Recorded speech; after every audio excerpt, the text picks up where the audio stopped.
Welcome to another edition of Your Impact Attack. That's right, it's Your Impact Attack. And King Kong ain't got shit on the VBC. Who's the VBC, by the way? Well, that's going to be us. I'm the V in the VBC. Hello, I'm Jamie Williams, also known as the Vet. That's where the V comes from. With me, as always, as I reach through the internet to make the tag to my tag team partner, Brandon is the B in this MF. What's up, Brandon? Not a whole lot, man. Uh Crazy weekend of wrestling. Yes, very crazy. And some crazy shooting. Not just wrestling. But we'll talk about that. With and here to listen to us talk about all these things is the C in the VBC. We have the chat with us, and I'm sure some people will be filing in soon. But so far we have a couple of people here. We have a two horsemen, maybe there'll be more. It's Mongo and Benno before they got back together in September '98. Okay, all right. Who do we got? So we got Labrat, we got Javi Uchi, huh? And I guess we got Zach Minger filling in. What's up? Happy National Banana Split Day to you too, pal. Whoop whoop. All right. Zach Minger always knows what day it is. But for us, it's just another Monday. It's just another manic Monday. Do you know, by the way, all right, so you may know that Manic Monday was written by Prince. Like, because Prince would probably just be on the toilet and literally shit out a song and be like, yeah, I'm not doing this, but somebody else can do it. So he'll just be like, here, you do this song, whatever. And that's how Manic Monday was born, probably. But if you really listen to Manic Monday, isn't it just 1999?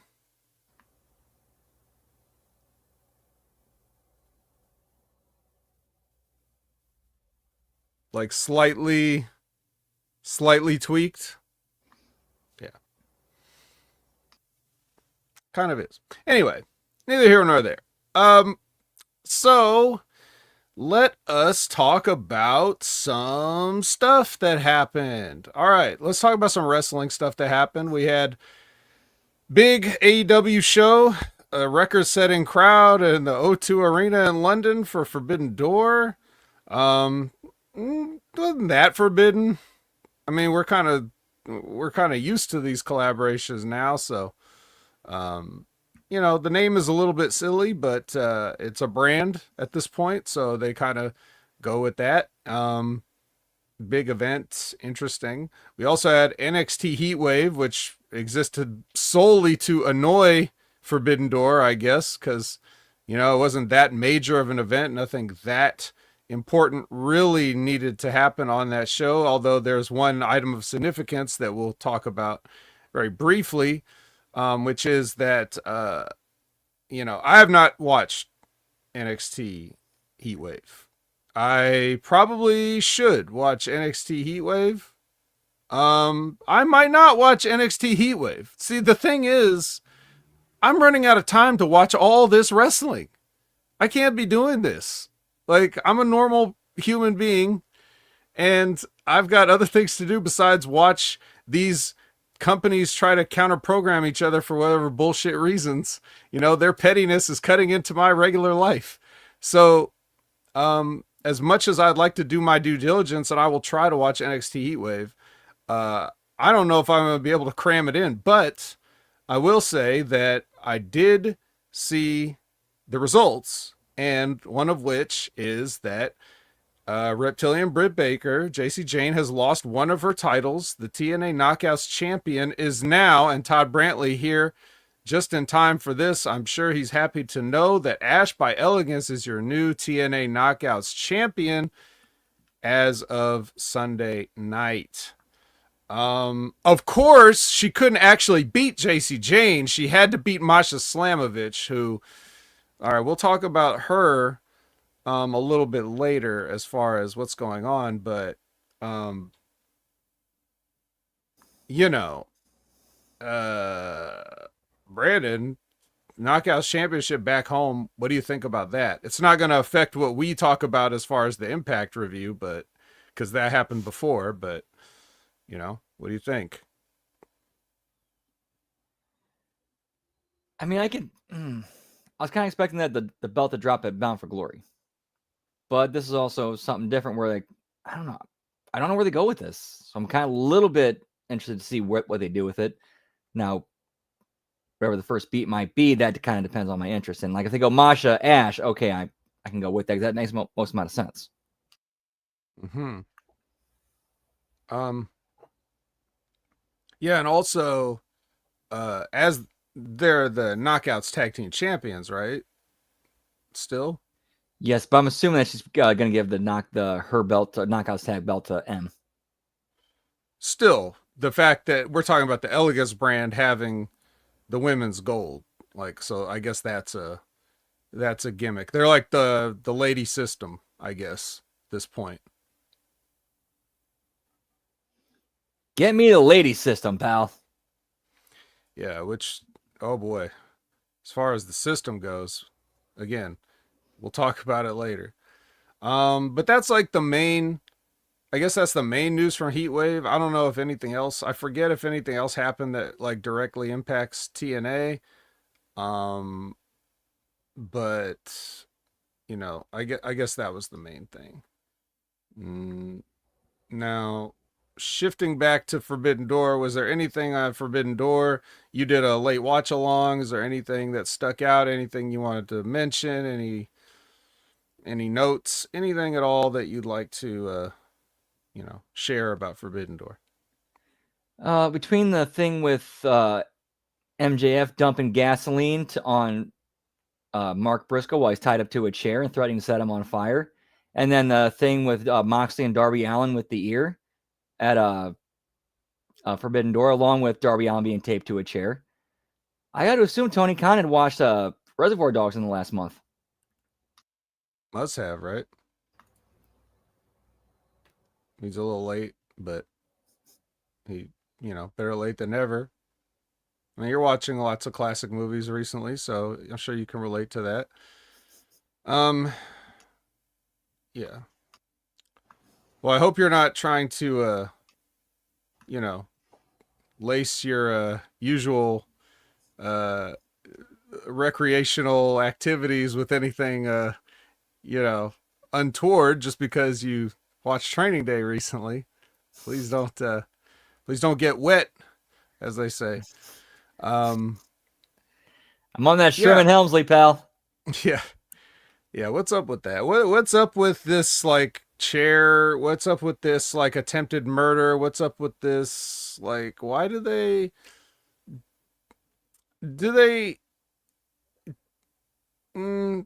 I guess it's nothing new. They keep we talked about for years now about hot shotting and how that puts you in a position to have to raise the bar constantly. And when the bar is constantly raised, not only do people feel pressure to keep on doing things that are either dangerous or just like at best they're just corny, like not believable. But also that means that everything that's not those things ends up being mildly disappointing. Like if you have the expectation that somebody could be kidnapped and set on fire, which Mark Briscoe wasn't set on fire, but that's okay. I mean, we've already had somebody set on fire.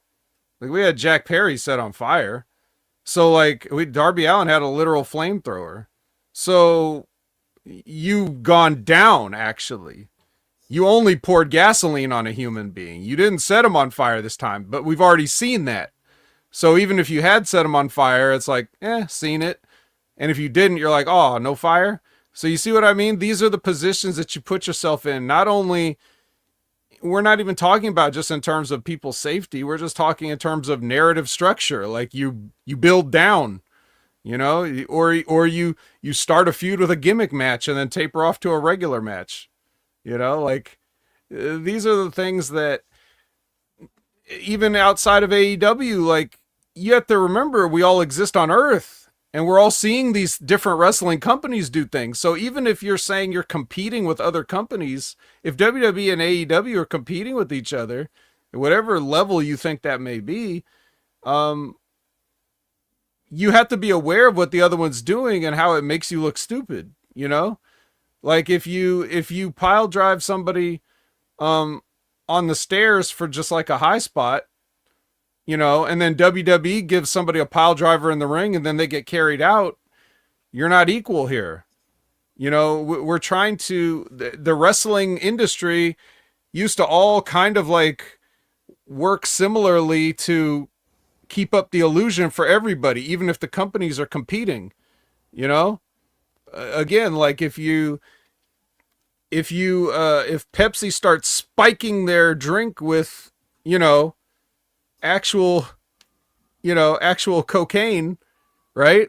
Like then Coca-Cola's like, "Hey, what the fuck? We used to do that. That was our gimmick and we stopped doing that. You can't bring that back." You know? Right. And then, then it said, okay, we're going to put meth in ours now. Right. And like, I know that's just a silly example, but I'm just saying, like, all this is silly. This is all silly. Um, it's as silly as saying Forbidden Door when you guys definitely have been working together for years. Whatever on whatever level is silliness, there's a lot of silliness. Um, a spot with Jordan Grace from Heatwave, Todd says. I don't know what that is. I didn't watch Heatwave. Only thing I saw was Charles the Hammer sent me a clip of Jordan Grace giving Blake Monroe a power bomb off the turnbuckles, and I just noticed that Blake tried to. It looked like she reached her arm out a little bit to try to break her fall, and that's how you can break your arm. But I guess she was okay. That's the only thing I know. I don't know anything else, but yeah. If you want to see somebody take a bump off the ropes, if you want to, speaking of Forbidden Door, watch Okada take that belly to back from Swerve. Like, that's how you take a top rope bump. That's why he's the best, But anyway, yeah, Forbidden Door. Anything else? Anything else of any significance? I was disappointed by a lot of it because mostly booking decisions, though. Not just, you have a guy in a chair and you could do whatever you want to him and you just choose to stick a fork in his ear and kind of mangle it a little bit. Like, why stop there? Why not his eyeball? But anyways, never mind that. Anything else? I think the two best things about Forbidden Door were in the first match. Okay, and the first match was Cope and Christian versus Luchasaurus and Kip Sabian. Ah, yes. And what were those things? Had nothing to do with either of those four guys. Oh, really? Was it Mama Wayne? I don't know. Those two things? I don't know. What was it? Yeah? Yeah. Yep. All right. Well, yeah, so, there's that. Well, I guess that's enough talk about those kind of wrestling things. Let's talk about something a little more serious. Some of you may have seen that Rampage Jackson has a son. Well, he has several sons, but one of them apparently went into business for himself over the weekend at a Knox Pro Wrestling show. Saturday. This is the promotion that Rikishi is, I guess, responsible for this promotion. And as we'll see here soon, apparently this incident cost this school its WWID affiliation. So, if anybody has a doubt of whether it's a work or not, the WWE definitely doesn't think so. But yes, so Rampage's son Raja was supposed to have this spot in this show where he would go into the ring and do a run in on a pro wrestler named Psycho Stu. And when he goes in the ring for his spot, he gives Psycho Stu. If you guys haven't seen the video, which has been floating around, um, he slides in the ring and he gives this guy a spine buster like slam, or he basically picks the guy up like, over his shoulder like he's gonna carry him out, and then slams him on the mat. Pretty damn hard. But nothing I've seen worse. But then look at a takedown. a takedown. I mean, people were saying he got knocked out with the slam, but nobody's ever gonna know that for sure, because immediately he starts throwing mounted punches at this guy, and the first punch is what probably knocked him out, and then there were several more punches. I didn't count them all, but yeah, he hit this guy unprotected several times. Wrestlers got in the ring, peeled him off. So it looked like something that would have been a work, except for the shoot punches. God knows what was going on there. Lots of people have weighed in on this. But yeah, so I'm just going to summarize it from this article so I don't leave anything out. Okay, so now today, the LA Times reported that a spokesperson for the LAPD confirmed that officers were called at 9 p.m. on Saturday after receiving a report of an attempted murder. So Raja Jackson had left by the time the officers had arrived, and the victim, Stu, was taken to a local hospital in stable condition. It was further reported an LAPD spokesperson said officers completed a felony battery report and detectives have been assigned to the case. The no arrests have been made as of Monday morning. All right, so it's official, as Adam Pierce would say. That's LA Times reporting from the LAPD spokesperson. Let's see. Stu's brother provided an update. Good morning. Thank you for the outpouring of support. Stewart is conscious and does have some recollection of events from the day of the attack. Thank you, everyone, for reaching out. It's been difficult to get back to everyone individually. We'll be setting up something for anyone wishing to donate. I'll update with a link when possible. He's currently resting and says thank you for the love and support. Then Stu's wife has set up a GoFundMe. We set up an official GoFundMe for Psycho Stu to help cover uncovered cost, loss of income, and to support his recovery. So there's that. Rampage Jackson has released a statement. I would like to read that, but I don't have it here. Let me go find it. Brandon, as I find this statement, anything you want to talk about this whole incident, please. It just seemed like a complete negligence and just lack of actually being bosses and trying to run a promotion and do business the right way and make sure everybody's on the same page and everybody knows what's going on. And yeah, I would put more blame on the management than anybody or whoever's in charge of that show and the booking and the creative, and not getting everybody on the same page and knowing what's going on. Because there's that one video that came out of like the confrontation, that led to that. Yeah, the angle setting it up. Right, which apparently Raja had no idea it was an angle, and he was just told, "Hey, you're going to get you get to get your seat back in the ring." And him not being a trained wrestler, knowing how to work, he's going to go in there and shoot. Right. Or he does know all that and he does it anyway. That's what I don't want to believe. That's what I do not want to believe. Right. Because apparently, and I've got, different, I don't want to say conflicting sources, but they're different sources telling different sides of the event or whatever. Apparently, a lot of this was being filmed for like Raja's own social media. So there's like video, I guess, out there maybe where you can hear, or there had been, where you could hear people like, talking about, him saying stuff like, I always wanted to fuck up a pro wrestler for real, or some shit like that. So like apparently this was out there. Like I said, I don't know if you could get it now.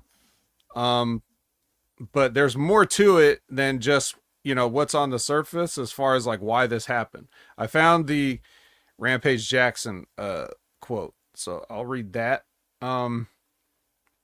He said, I've been confirmed that the wrestler is awake and stable. Raja was unexpectedly hit in the side of the head by him moments before Smith's match.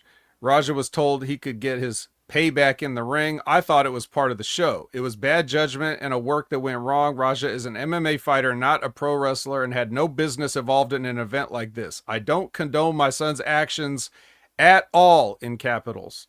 He suffered a concussion from sparring only days ago and had no business doing anything remotely close to physical contact. As a father, I'm deeply concerned with his health and the well-being of Mr. Smith. That's Psycho Stu's real name, Stuart Smith, I believe. So he apologized. That's not the whole thing. That's just, I don't know why they did just post the whole fucking thing. What's wrong with you guys? He says, that being said, I'm very upset that any of this happened, but my main concern now is that Mr. Smith will make a speedy recovery. I apologize on his behalf and to Kick for the situation. So Rampage is not happy about it. And, lots of people have, like I said, they weighed in on it.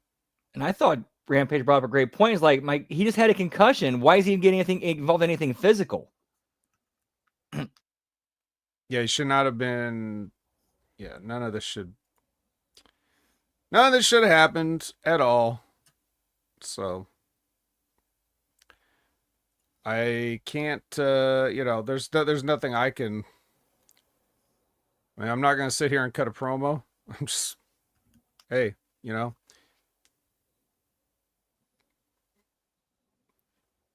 guys have to police yourselves. I can't, I'm not going to sit here and I'm not going to stand on a soapbox and start preaching. Everybody knows what they did. You have to, even if you are,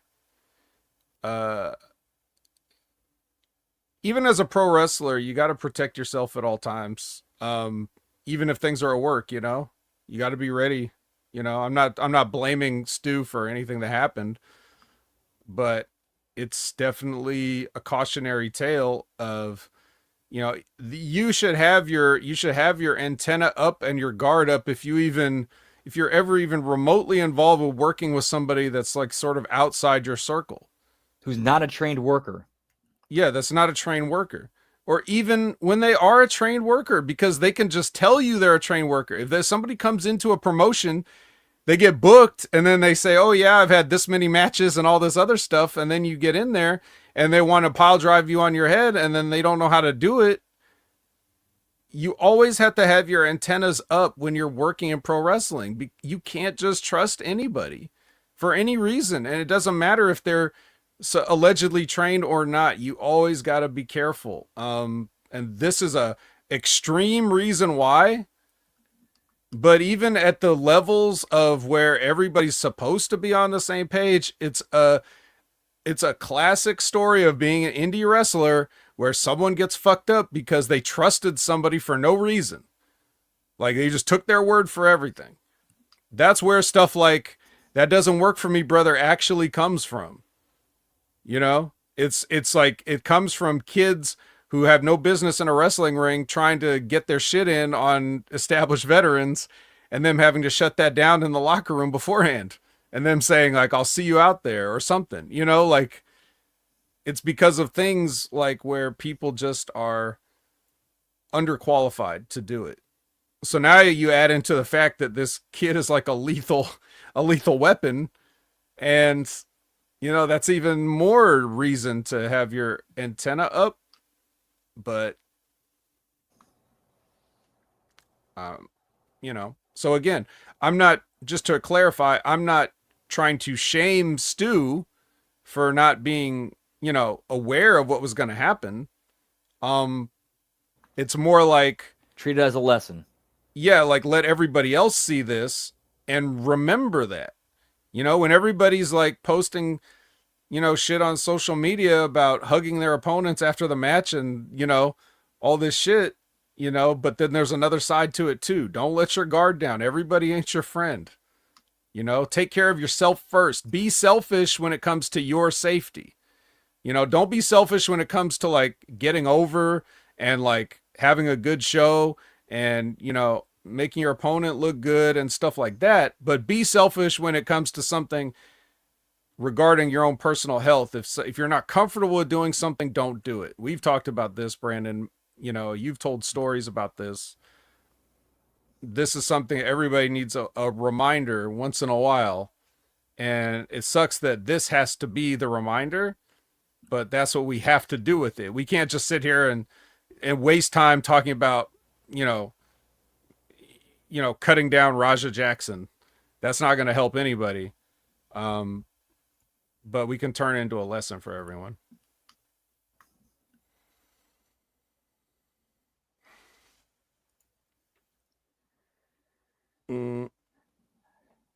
So wrestling business, pal.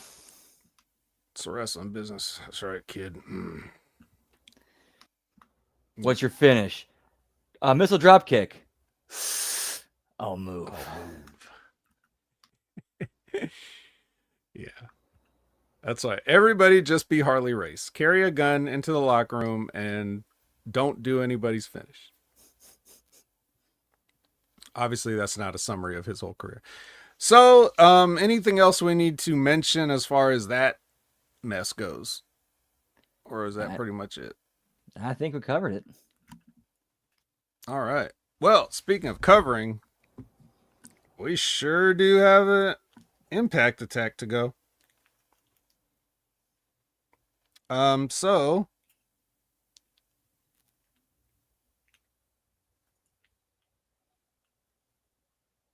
let us pull up the notes here.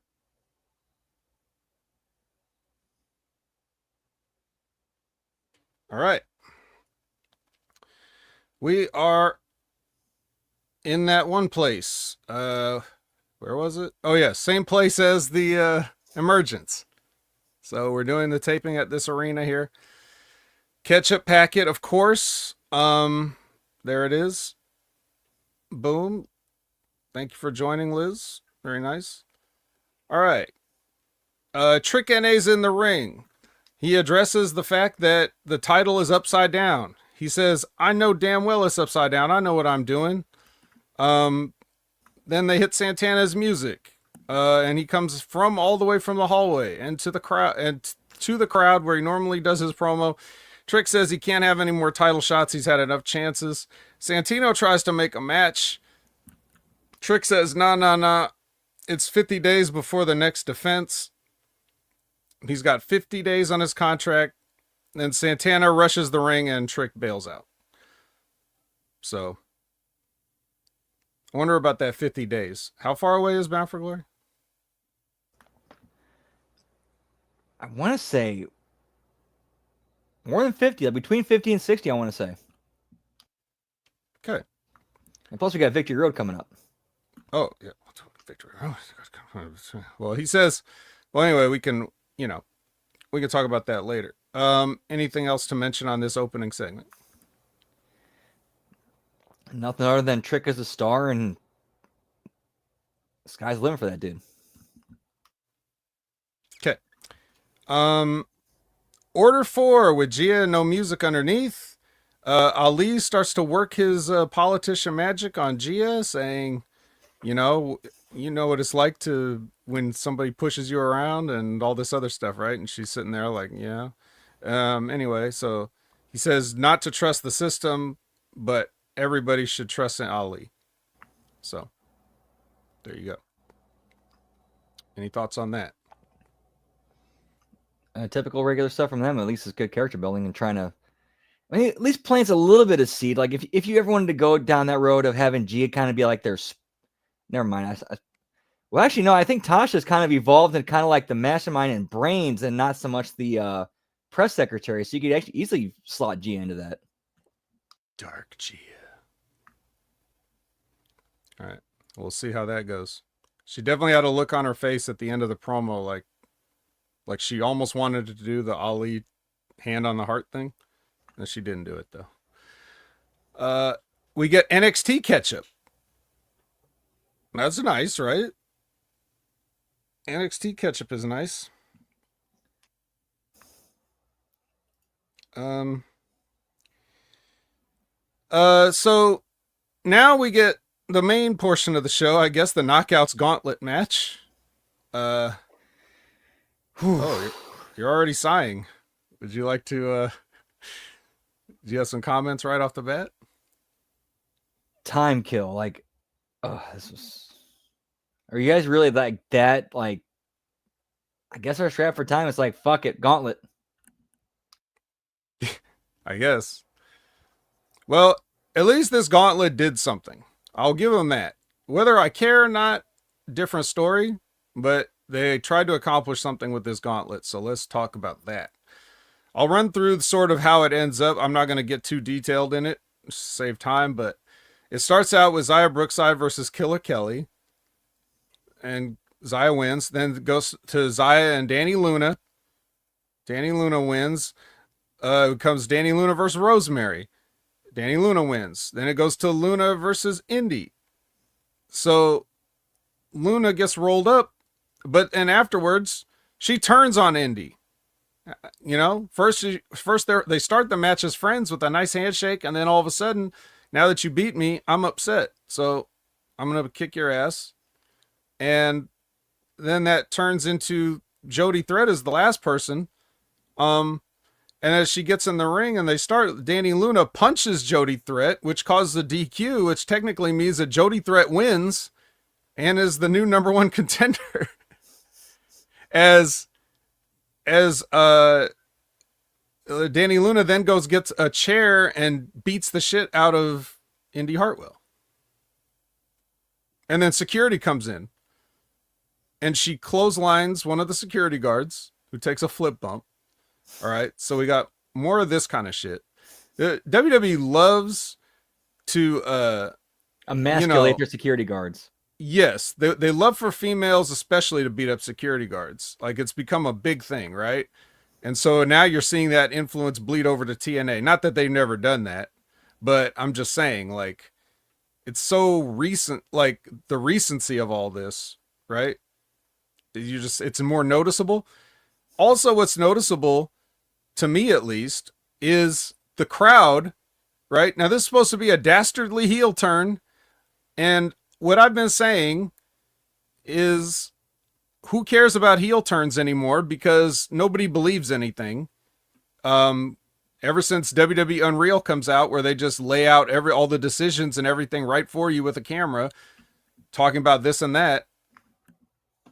Like, what does a heel turn mean now in 2025? It means even less than it ever did. And I was already talking about how we have too many turns. Now no turn means anything at all. And here's what I mean when I say that. So Danny Luna turns on Indy Hartwell and security comes in and she clotheslines a security guard and the crowd chants one more time. Because you still got a bunch of security guards in the ring. And why do they care if... Don't they hate her now? Or are they supposed to? Aren't they supposed to be disgusted with her? Why are they cheering for her to beat up security? Because nobody cares about anything anymore. Because this is the audience you've created with your ironic bullshit. These people just like things ironically. Nothing matters. Your storytelling sucks. You don't have defined characters. You won't stick to the characters that you try to define. You turn people left and right. It means nothing. And now you got audiences chanting for "We want tables" and one more time on security guard bumps. They've turned the show into like a complete joke that the fans come to laugh at and get themselves over. Yes.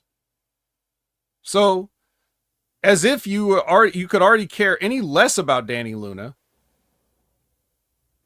They don't even care about Danny Luna. They just want to see one of these local indie guys with a black shirt that says security on it get tossed.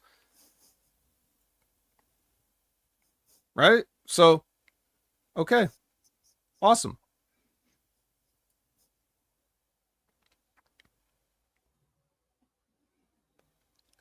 Jody Threat helps Indy to the back, by the way. She's very, very nice. Jody Threat's still very nice. Very evil, very nice. Yes. Um, Gimmick injury report. Hey, you remember referee Daniel Spencer who took a bump? Well, he hurt his head, but don't worry, he's cleared. Hey, remember Zachary Wentz had that match? Well, he hurt his shoulder, so it's gonna be day to day. And hey, remember Matt Cardona? Um, well, he has some bruising, but that's okay. He's cleared. And you remember Ash by Elegance? Uh, according to this, she had no injury, so she's cleared. Interesting. I didn't know this was the injury, no injury report. Why didn't you report on the rest of the roster not being injured? If that's the case, just go down the entire roster. Like the gimmick injury report could have been longer than the gauntlet match. I don't know what they're thinking, man. Yeah, what's your because on that one, Todd Brantley? Because Say the line, Todd. Yeah. It's going to have to be better than because TNA. Because Bioflex? I don't know. Whatever. Get me Bioflex. Yeah. Fuck them. The inspiration want to clarify a couple of things, but Fatal Influence comes in and they want to dirty things up. So I guess we're going to get a match between them to settle it.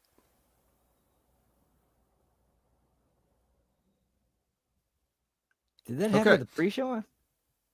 Huh? Never mind, I'm tripping. I'm dude, so many different wrestling shows happening. I'm losing track of who's running when. Yeah, this was just a quick little something in the middle of this show where they cut a promo and Fatal Influence walked in.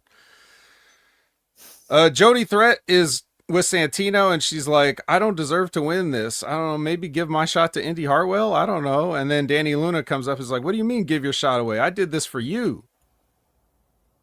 So Danny Luna is still like, I don't know. She's upset that she's not getting what she deserves, but she still somehow cares about her partner. I don't know.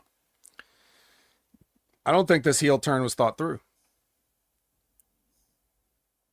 At least not in this moment in time. I mean, it's very well possible they might have an end game and this is a destination on the way there. We don't know, but right now it doesn't look like it.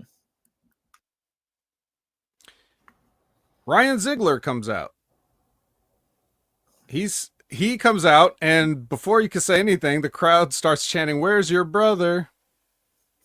Which is perfect, because all that he wants to say is that my big brother will return in 2 weeks. And then they hit his music and he leaves. So there you go. So we're back to that gimmick of him counting down when his brother's coming back. Yep. Money well spent. So next is Frankie Kazarian versus Jake something. And we see that at Emergence, I mean, we didn't see this at Emergence, but now we have this footage where at Emergence, you can see that these guys came face to face and had some words. And that's why we have this match right now. So they have a match. And, you know, it's a match. What do you think? They expose the turnbuckle. Frankie Kazarian pulls off the middle turnbuckle. Jake something goes to spear him or shoulder block him or something. Hits the turnbuckle. Feeds around. Picks him up. Fade to black. Frankie Kazarian beats Jake something. What does that mean? I don't know. Was anything on the line? I don't think so. Unless they're doing something with Kazarian, it doesn't make any sense.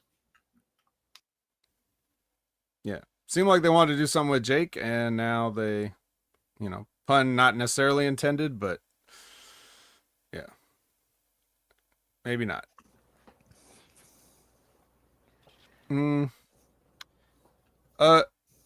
Sade has a gift for the Hardys. She's painted a nice little picture. And then Reptilian Britt Baker is walking. More on her later. Leon and Cedric sit down and have a chat, and Cedric has got them a match together as a tag team. And Leon's very excited about that until he finds out that it's against the Hardy Boys. And then he's a little less excited. He doesn't want to fight his heroes. But, yeah. And I think it's more of a case of the Leon character. Like if it's like a mutual thing where it's like he had another friend or somebody he was cool with, and then the Hardys are like, "Hey, let's." It was something that they mutually agreed to. That'd be one thing, but it's like it's Cedric, pulling that to get behind his back.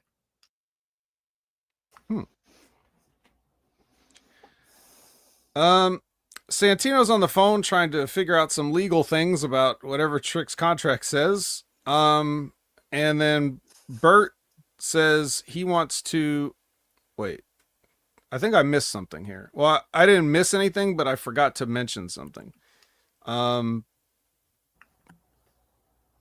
Back in the first segment, Santino said that he can't force Trick to defend the title, but that doesn't mean he can't book him for a match. So it's going to be him and AJ. Where did I know I put? Okay, I did skip it. Yeah, I'm sorry. Yeah, Trick met up with AJ Francis outside earlier. This was after the Order 4 promo. And then Santino came over and said, I can put you guys in a match against Santana and a partner, to be determined later. So here, back to the present, Burt Macklin walks up and he wants to hold the line because he's a TNA Men's Champion. So he'll be Santana's partner. And Santino's like, I was just about to call you.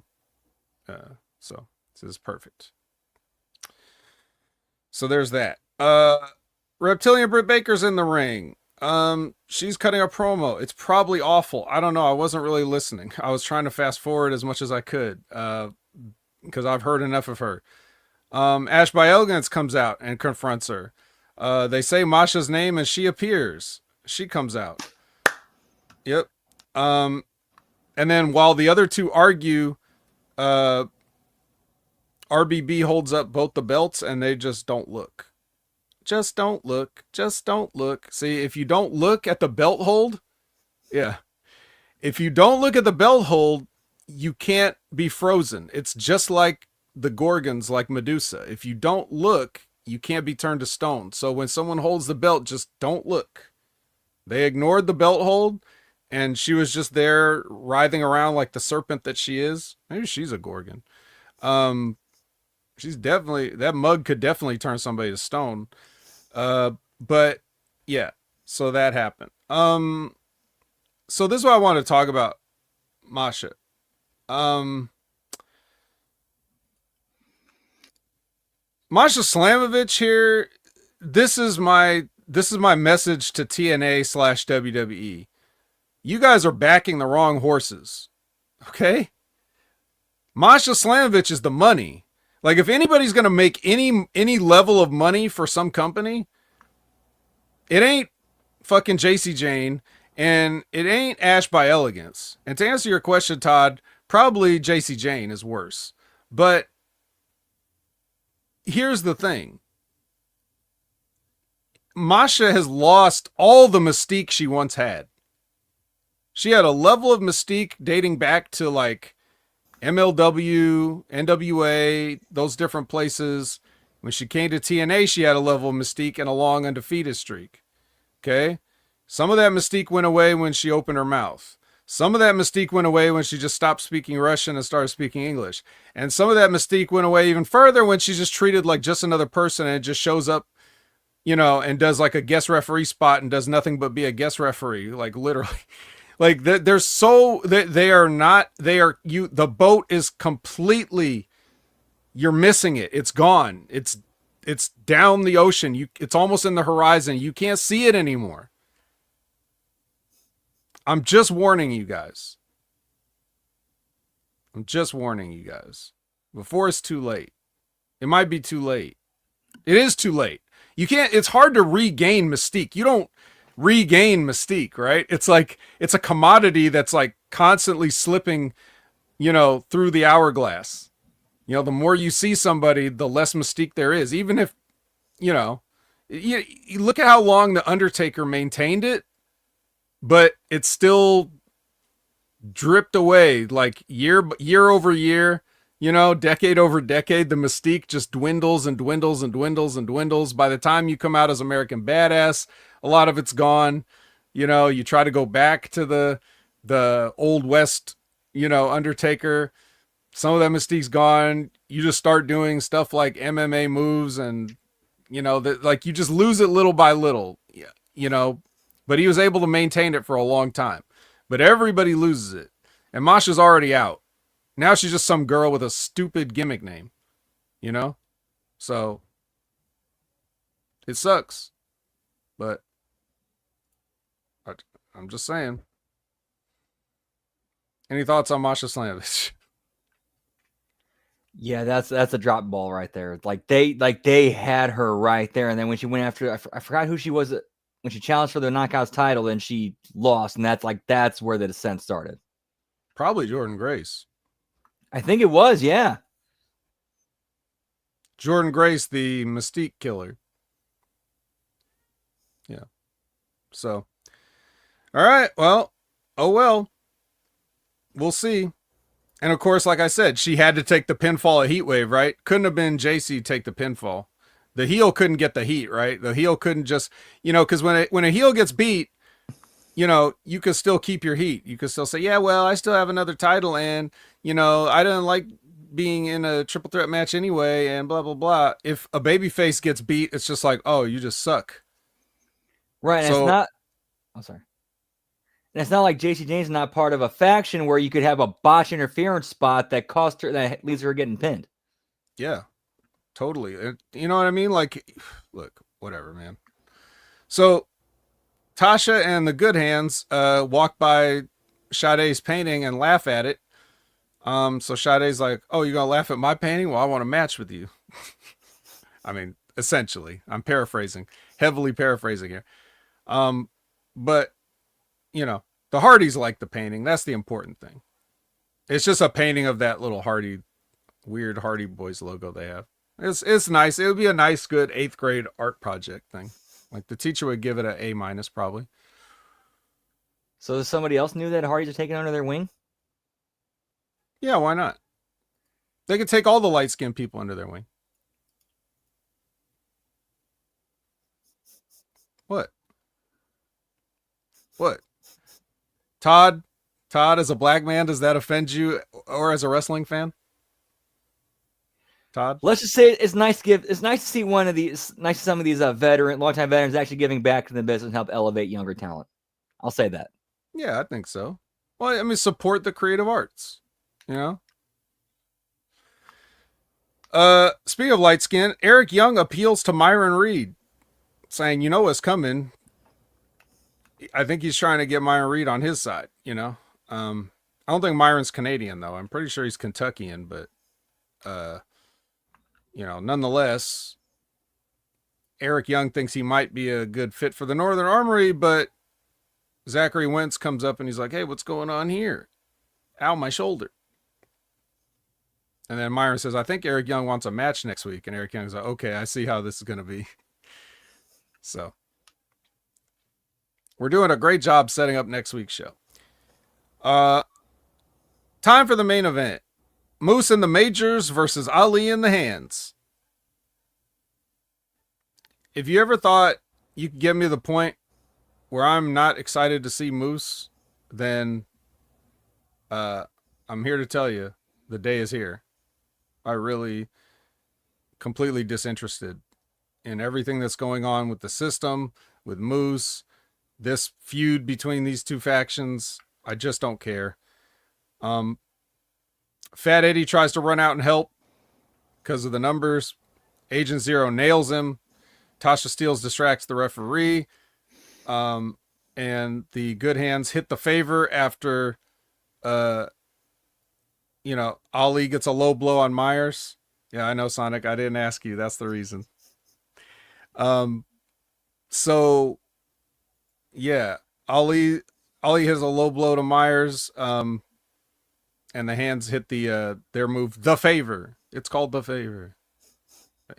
More inside terminology exposed, whatever. But they've already done that for a while. Yeah, of course there's a afterwards there's a schmaz, and then JDC comes out and starts cleaning house until Agent Zero choke bombs him on a chair, and Moose is being held, made to watch, like, you know, uh, uh, you know, I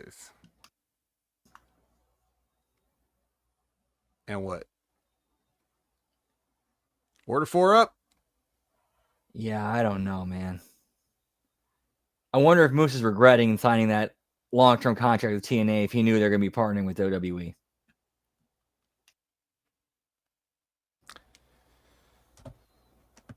I don't like anybody's chances. I don't think WWE looks at anybody in TNA as seriously somebody that they want. They look at TNA probably at this point, from what I say, from what I see, that is, TNA is just like a dumping ground for them. Here's all the people we don't want. Go over here, right? And then maybe we'll let you back on Tuesday nights sometimes. It doesn't look like they're interested in anybody, and especially after Jordan Grace, they might have some buyer's remorse for the people they did bring over. And Joe Hendry, you know, they were interested in him when he got hot. He's definitely been cooled down by both parties, like severely cooled down. So nothing's really working out here. Like, I don't see anything creatively good. Business wise, TNA's getting some houses. So like they're able to coast off the WWE affiliation now. Cause it sure as shit ain't their booking or their star power. The stars that they have, the obvious stars, they've done everything they can to snuff out that brightness on those stars. And they have no creative, like, there's no storylines that you would, there's not one thing on these shows that you would call somebody up and be like, did you watch this? You know, obviously people don't do that anymore. I'm dating myself with those references, but I'm just saying, you wouldn't text somebody, hey, did you see this? Yeah. Did you see this thing on TNA? They're doing this one thing that's pretty good. Everything else sucks, but they got this one storyline that's going on. You know, like there's nothing noteworthy to try to get people into this. The only reason people would check it out is because they're curious about the WWE affiliation. They're like, what, people are talking about TNA again, let me just watch the show. But they're not hearing about anything TNA's actually doing themselves. So they tune in, they're not going to tune in again. You know, you're not hooking anybody. You're not hooking anybody with any of this stuff. All they see is TNA playing second fiddle to WWE developmental characters. Right? Trick, your champion. Until very recently, you know, JC Jane, your champion. Like those kind of things. They're not going to tune in to see Burt Macklin with the international title, whatever the fuck that is. Used to be the digital media title, which also didn't mean shit. You know, turn in and see Burt Macklin walking around, and you're going to be like, if you remember, you might be like, hey, wasn't that guy in NXT once? They got nothing. And then you have the closest thing to TNA originals of Moose and Joe Hendry. Like, those are guys that you could market. If you just show Santana somebody, I'm sorry. I don't care if there's any fans of Santana or whatever. But, like, regardless of what you think of Santana as a person, regardless of what you think of him as a wrestler, if you show somebody Mike Santana, he just looks like a guy. He looks like a guy because he just wears jeans and has a man ponytail, a man braid, you know? Like, you don't look at him immediately to see star. Maybe if you watch Mike Santana for a while, you know, hear some promos from Santana, see some matches from Santana, then you might see as a star. But if you just show him an 8x10, ain't nobody impressed with Mike Santana, right? Joe Hendry has a look, Moose has a look, and then when you get beyond the look, they have a little substance there, right? But other than that, other than those three people, Who are you going to tell somebody about in TNA? I'm opening the floor up. Who are you going to tell somebody about TNA besides those three people?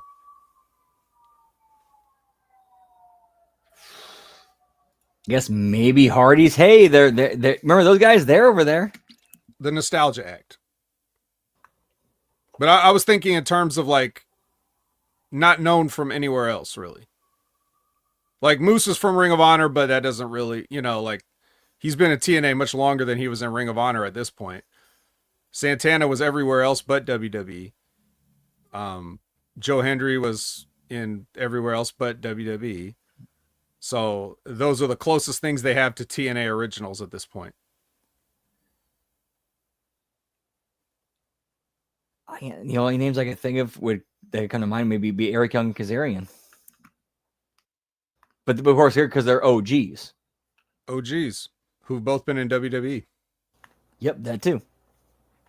Now Kazarian a long, long, long time ago. He went to AEW too. Mm-hmm. In fact, wasn't he one of the first tag team champions over there? Yep, SCU. This was the worst town I've ever been in. Yeah.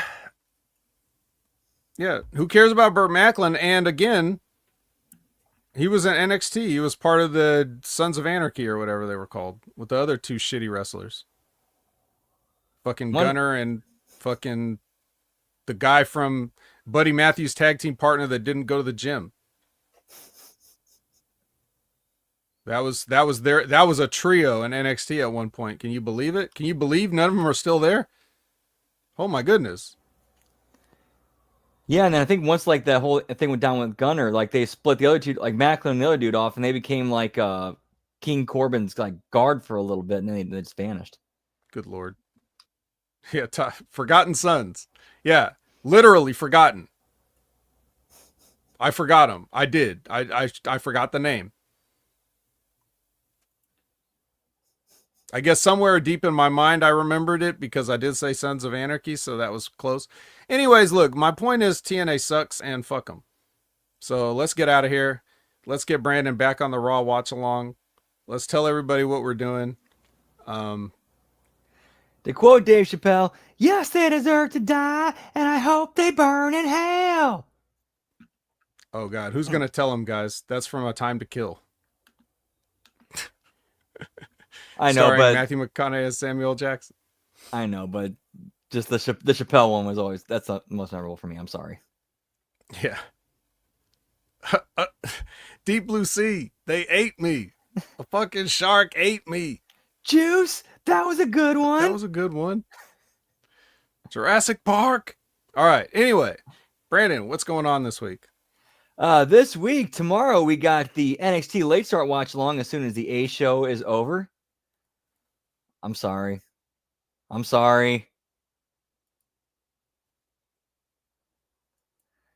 did watch Karate Kid. I did watch that. Great movie. Oh, yeah. Okay. And then Wednesday, we got the AEW Dynamite watch along and bell count. Thursday, we got the TNA Impact watch along and bell count. Friday, the replay watch along of SmackDown. And then Saturday, is there any events going on Saturday that I'm not aware of? Probably. Because there's just so much shit. Like it's hard. It's really hard to keep up. So unless there is a major wrestling event going on, we're doing HMG After Dark on Saturday. Not sure what we'll be doing for that. And then Sunday we got I'm not sure what we're doing that. Yeah, Sunday we got Clash in Paris on Saturday. Okay. Good Lord. Okay, so I guess we'll be doing a replay watch along of that. And if it's whoop whoop, thank you, whoop whoop. And then Sunday, or depending on what, I'm not sure what, Sunday, if we're not doing Clash in Paris, we'll be doing HMG After Dark, or unless there's a major event that night. And then, of course, you always catch me on Twitter, as the kids call it these days, the X, at LG Brandon Whoop. I'm also on twitch.tv/LG Brandon Whoop Whoop. All right, as for me, you can find me at Opinion Haver everywhere on all your favorite social media platforms. You can find me every Wednesday at 8 a.m. Pacific, 11 a.m. Eastern for the Next Level Wrestling Review with Big Ray Hernandez. You can find me at uh, every Sunday at 8 a.m. Pacific, 11 a.m. Eastern for Dad Wreckage with Jimmy T. Talk about AEW. We'll probably talk about some what was that event called? Forbidden Door. Probably talk about, Dynamite, Collision, all the usual good stuff.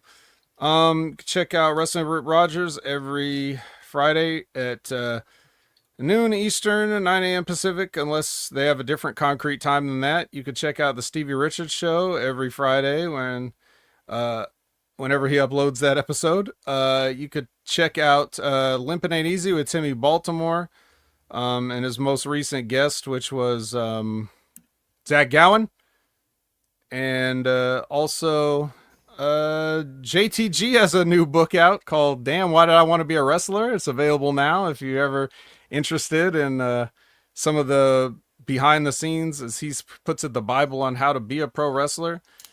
I guess he'll teach you everything. I haven't had a chance to read it yet, but I trust him, so I'm going to tell you about it. Um, and then you could definitely find me a little bit later, like once Brandon's done with the watch along at 9 p.m. Pacific, midnight Eastern. I'll be jumping on Twitch for some tactical espionage action with Metal Gear Solid Delta. So if you like to hang out for a little bit, you like a little bit of a short stream, uh, preview that fresh off the digital presses. Then please feel free at Opinion Haver. You find me on Twitch, but that's, like I said, it's everywhere. Every social media, every platform you can find me is Opinion Haver in some way, except no substitutes. I tried to get the name in most places, and I think I got it most places I want. So it's very easy to spot out the fakes. Um. So anyway, with that being said, join Brandon for the Raw watch along very shortly. How many minutes do you think, Brandon? How many minutes you want to give him? I'd say 10, 15 at most if we're going late, unless All something comes right. up. All right. So for Brandon, I'm the vet, and I don't have a sign off line. Whoop, whoop.